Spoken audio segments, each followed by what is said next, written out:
On repart les amis, on repart avec Vincent Lecornu. Bonjour Vincent. Bonjour. Cofondateur d'Effi Gear. Voilà.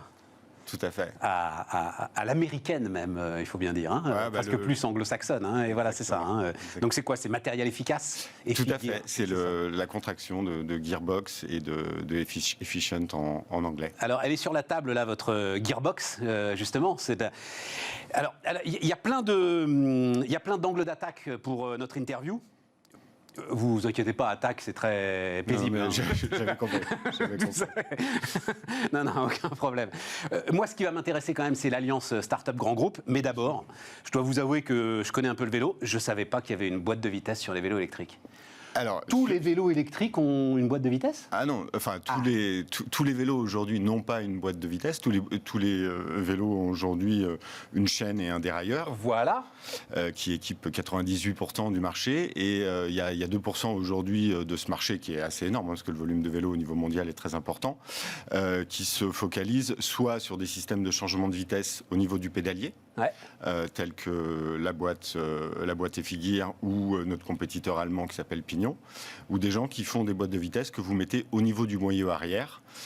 Donc ce sont des systèmes de boîtes de vitesse qui sont complètement protégés de toutes les agressions extérieures urbaines, qui demandent beaucoup moins d'entretien, qui sont beaucoup plus simples d'utilisation et qui sont l'avenir notamment de la motorisation électrique, puisque à partir du moment où on couple cette boîte de vitesse avec un moteur, on a la possibilité de faire gérer par le vélo toutes les montées et descentes de vitesse. C'est-à-dire que c'est la résistance sur la pédale qui va automatiquement gérer le changement de vitesse, c'est ça l'idée? Il y a plein de paramètres qui rentrent en ligne de compte, puisqu'on parle d'électronique qui va analyser des capteurs qu'il y a sur le vélo pour donner à l'utilisateur la bonne vitesse qui correspond à sa cadence de pédalage, par exemple, ou effectivement... Ou au niveau de résistance qu'il veut lui-même, d'ailleurs. Exactement. Voilà, c'est ça. Effectivement, mais on parle bien... Non, mais c'est-à-dire, donc, je sais pas... Oui, on l'a dit, on parle de vélo électrique. Hein, on parle de vélo électrique, notre activité est double. Et on parle bien d'électronique embarquée maintenant sur ces vélos électriques. Tout à fait. La volonté, c'est de simplifier l'expérience du vélo électrique. Aujourd'hui, avec le système de dérailleur classique, on a une expérience qui est relativement difficile. Le changement de vitesse par lui-même, pour certains utilisateurs, et notamment les nouveaux venus au vélo, est quelque chose de difficile. Et généralement, ils gèrent leur moteur simplement en jouant avec les modes. Sur la puissance, sur la puissance. Et donc, on n'utilise pas du tout le système de dérailleur qui est là pour soulager aussi le moteur. C'est vrai. Donc, on a une surconsommation électrique, on a une expérience d'usage qui n'est pas optimum, parce que les gens ne l'utilisent pas correctement. En intégrant la transmission, donc la boîte de vitesse, au moteur, on a la possibilité de le piloter et donc d'offrir, comme vous avez aujourd'hui, vous montez dans votre voiture. Mais évidemment, c'est l'automobile. Et on y pense c'est la référence. Alors, on y pense tous avec une légère inquiétude. Pardon, je fais de ce début, mais on est quand même habitué de temps en temps. Le vélo, on peut encore le démonter, on peut encore changer la chaîne, on peut encore changer 2-3 éléments. Là, on va rentrer dans le monde comme on l'est aujourd'hui dans le monde de l'automobile, c'est-à-dire que il va falloir. Dans tous les cas, sur le vélo électrique, c'est déjà le cas. Oui, c'est ça. Dans tous les cas, sur le vélo électrique. Dans tous les cas, vous avez le moteur. Vous ne touchez plus à la roue arrière, quoi. Et vous ne touchez pas au moteur. Oui, vous ne touchez pas au moteur. Vous allez perdre votre garantie. Donc, dans tous les cas, sur la partie électrique, il est clair que l'intégration va bénéficier aux clients. Dans tous les cas, il y a besoin d'une chaîne ou d'une courroie pour relier à la roue arrière. Donc la chaîne, elle se réparera toujours de la même manière. Il va y avoir de moins en moins de chaînes, de plus en plus de courroies? Ça va vraiment dépendre des utilisations, en fonction des utilisations plus loisirs ou professionnelles. D'accord. Là, c'est vraiment au choix des constructeurs et des intégrateurs de choisir la meilleure transmission pour leur vélo. Alors, l'histoire de cette boîte de vitesse, c'est qu'elle existe depuis un bon moment, c'est ça? Je ne me trompe pas, elle existe depuis 10 ans. Exactement, tout à fait. Et elle somnolait. Elle avait du mal à trouver son marché, en fait. Les Allemands, nos compétiteurs, Pinion, ont réussi à développer un marché qui est relativement costaud, qui fait à peu près 5000 unités par an. Mais Effi Gear n'avait jusqu'à présent pas réussi à prendre la bonne vague et le bon format. Je ne me gourre pas, vous êtes dans les Alpes? On est à Macla, exactement, dans la Loire. Dans la Loire, On est juste à vous êtes dans la Loire. de la Loire, la Drôme, de l'Ardèche et du Rhône. Là où ça commence à monter, en fait. Ouais, sur les contreforts du Pilat. Sur les contreforts. Et donc, ça vient d'un usage, on fait du vélo. Et vous aviez, c'est ça, vous aviez une activité rentable, spécifique, ultra spécialisée de vélo de montagne. Rentable, non. Non, non, non. Pas. La société, pendant 10 ans, a essayé de développer la boîte de vitesse, puis après une marque de vélo comme vitrine de notre technologie. Mais vraiment, ce qui faisait la barrière d'entrée sur notre marché naturel, c'était le mode de fixation qu'on avait choisi au vélo, qui ne convenait pas aux intégrateurs et aux assembleurs cycles. Et lorsqu'on s'est associé avec David l'année dernière pour reprendre le projet, David Roméas. Donc le fait, pour que je suive bien, d'être clair, d'être sur l'arrière du vélo, c'est ça? Non, ça vient au niveau du pédalier. Ça vient au niveau du pédalier. Exactement. Ça pèse 2 kilos. Ça pèse 2 kilos. Ça vient remplacer le pédalier. Et puis après, vous avez simplement une couronne au niveau du pédalier, une couronne derrière pour assurer la transmission secondaire sur la roue arrière. Et donc, il y avait ce bijou technologique, visiblement, voilà, qui somnolait. J'ai juste une petite question en passant, parce que j'ai vu ça, j'ai été voir sur leur site. Mais pignon, le pignon, quand on parle d'un pignon, parce que pignon de dérailleur, c'est lié au pignon allemand, c'est-à-dire c'est ce nom-là, ou c'est une pure coïncidence? Non, ils ont déposé ce nom de marque. Mais ça n'a rien à voir avec le fait que le pignon, ça ne s'écrit pas tout à fait de la même façon. Mais tout à fait. Bon, voilà, ça. Et donc là, débarque Valeo. Valeo, équipementier automobile, et on a fait l'assimilation tout à l'heure avec l'automobile, on va continuer à la suivre, qui a compris, mais il y a assez peu de temps, il y a 18 mois qu'ils ont commencé à se dire que... je crois que ça fait plus longtemps qu'ils travaillent sur le vélo électrique et sur le fait de faire sur le vélo électrique. En fait, Valeo cherche depuis un certain temps à développer le marché du 48 volts. Sur toute la partie petite mobilité. Alors là, vous nous aider, le marché du 48 volts, ça veut dire quoi? C'est un moteur électrique de 48 volts. C'est toute la technologie qu'ils ont développée autour du 48 volts et ils veulent la rendre disponible sur l'ensemble des segments de la mobilité. Donc ça va bien sur un vélo, ça va bien sur un vélo, sur une trottinette, sur un kart électrique, sur du droïde de livraison, sur plein de choses. Donc en fait, ils ont beaucoup de projets sur lesquels ils travaillent. Le but, c'est de valoriser leur savoir-faire qu'ils ont acquis sur l'automobile et de l'appliquer sur d'autres segments de marché.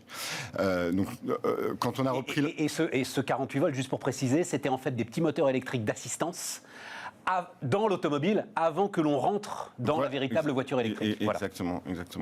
Et donc ils ont assemblé tous ces savoir-faire et ils répondent à différents segments de marché. Ils travaillaient depuis plus d'1 an et demi sur le projet de vélo électrique et la seule chose, on va dire, qui leur manquait pour faire de ce projet une réussite, c'était la technologie mécanique de boîte de vitesse. Et on est arrivé, donc nous on a repris l'entreprise avec David, on s'est associé au mois de décembre 2019 et on l'a repris en juillet 2020. Donc l'entreprise est Figir. L'entreprise est Figir. Donc David était l'ingénieur principal qui avait inventé et fiabilisé la boîte de vitesse.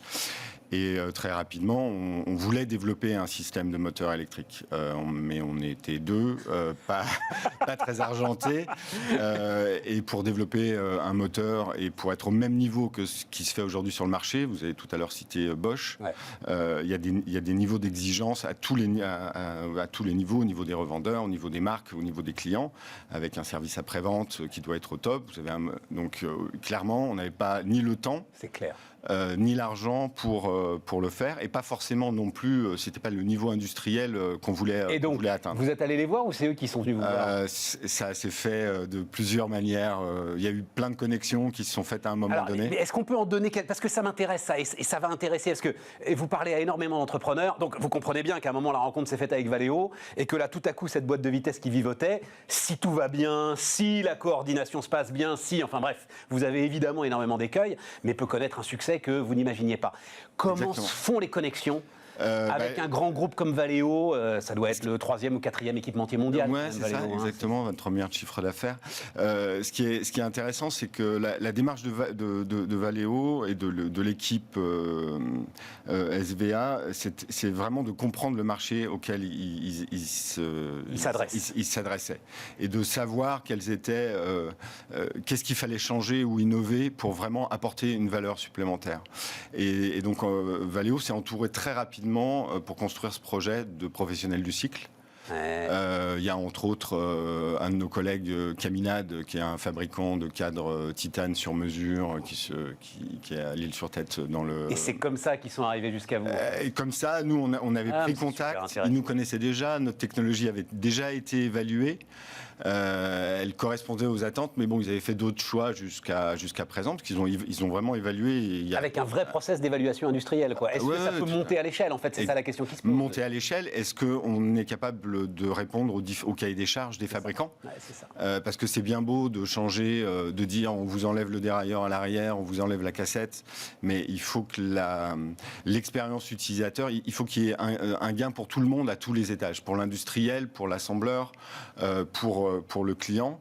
Et si vous n'avez pas ces éléments-là, si c'est pour construire le même moteur que Bosch ou que Yamaha, ça n'a aucun intérêt. Enfin, en tout cas, Valeo, ça faisait pas partie de leur stratégie.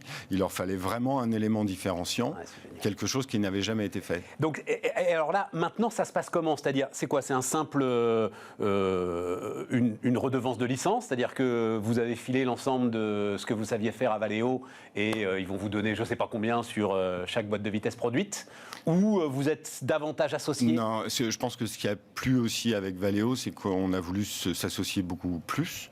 Donc clairement, effectivement, c'est un contrat de licence, ouais. Mais on a signé aussi un contrat de co-développement pour le sous-élément Gearbox en tant que tel. On a participé au développement, on a fait de l'innovation avec les équipes, la mise au point du système électronique de changement de vitesse. Et on a un contrat aussi de distribution. Nous, on est un petit constructeur, on fabrique des cycles, donc du vélo de montagne assez engagé, plutôt descendant.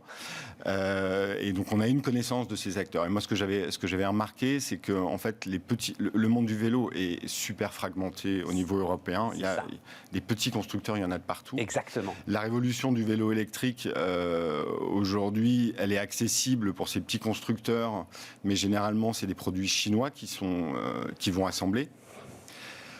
Et donc nous, on voulait absolument que ces constructeurs-là puissent intégrer une solution Valeo dans des conditions acceptables, avec un niveau d'interlocuteur PME, industriel. Oui, parce que même Bosch, donc, qui est effectivement en fait, avoir accès au moteur Bosch, il y a une telle demande que déjà c'est compliqué, c'est ça pour s'installer à la table des discussions avec les grands fabricants de moteurs, il faut représenter un certain volume. Voilà, c'est ça. Voilà, c'est tout. Pour avoir accès Et donc tout l'intérêt de Valeo en plus, ça va être à travers les expériences qu'ils vont avoir avec ces multiples petits constructeurs, de gagner un temps très précieux, j'imagine, en expérimentation, retour client. Là, de toute façon, le produit est prévu en série à partir du printemps 2022. Donc là, les expérimentations, les prototypes, on a passé le stade. Et aujourd'hui, on est en phase de pré-commercialisation. Donc aujourd'hui, on discute avec énormément de fabricants pour les inciter à choisir notre solution. On est au bout, Vincent. Il y a une carte mondiale à jouer sur le vélo électrique et sur la motorisation du vélo électrique, là encore aujourd'hui. Clairement. En termes d'usage. Non, mais carte mondiale industrielle, quoi, en termes de filière, etc. Clairement. Voilà, aujourd'hui, Valeo va produire ce moteur-là, a fait le choix de va le produire en France. Et clairement, on vise un marché mondial. Aujourd'hui, on est disponible pour le marché européen et pour le marché américain. Donc, il y a un sacré terrain de jeu. Ça donne un peu le vertige, non, Non, on garde les pieds sur terre avec notre produit. Cette association avec Valeo va nous apporter du chiffre d'affaires, c'est clair. Maintenant, ce qu'on veut, c'est aussi notre indépendance vis-à-vis de Valeo. On est un des seuls acteurs aujourd'hui à proposer une solution musculaire, hybride et 100% électrique pour tous les fabricants du marché. Vincent Lecornu, donc, FI Gear, était notre dernier invité sur Bismart. Demain, rediffusion et on se retrouve lundi à nouveau en direct. Merci.